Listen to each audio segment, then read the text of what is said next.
We're up to June 3rd already. Deuteronomy 7, Psalm 90, Isaiah 35, and Revelation chapter 5. We're going to spend our time in Psalm 90. It's a psalm of Moses. It says, Lord, you have been our dwelling place in all generations.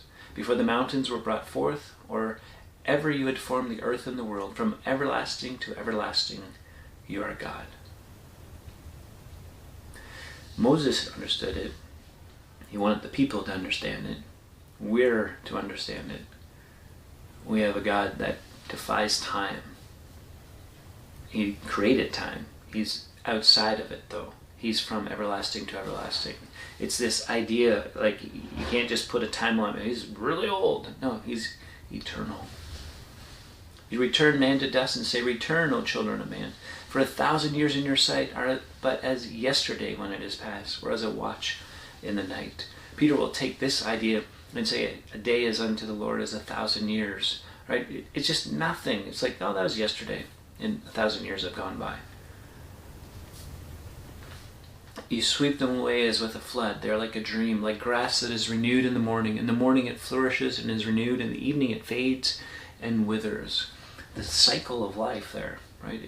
It grows up and then dies, grows up and then dies. We are brought to an end by your anger, by your wrath we are dismayed. You have set our iniquities before you, our secret sins in the light of your presence. Nothing escapes his notice. For all our days pass away under your wrath. We bring our years to an end like a sigh. The years of our life are 70, or even by reason of strength 80. Yet their span is but toil and trouble. They are soon gone, and we fly away. Who considers the power of your anger and your wrath according to the fear of you? He's declaring what we know. Life is short. It's like 70 years, maybe 80, but it's full of troubles, pain, and it's soon gone. But are we keeping in mind who's in charge? Are we keeping in mind there's a holy God? So he says in verse 12, Teach us to number our days, that we may get a heart of wisdom. Return, O Lord, how long? Have pity on your servants. Satisfy us in the morning with your steadfast love, that we may rejoice and be glad all our days. Make us glad for as many days as you have afflicted us, and for as many years as we have seen evil. Let your work be shown to your servants, and your glorious power to their children.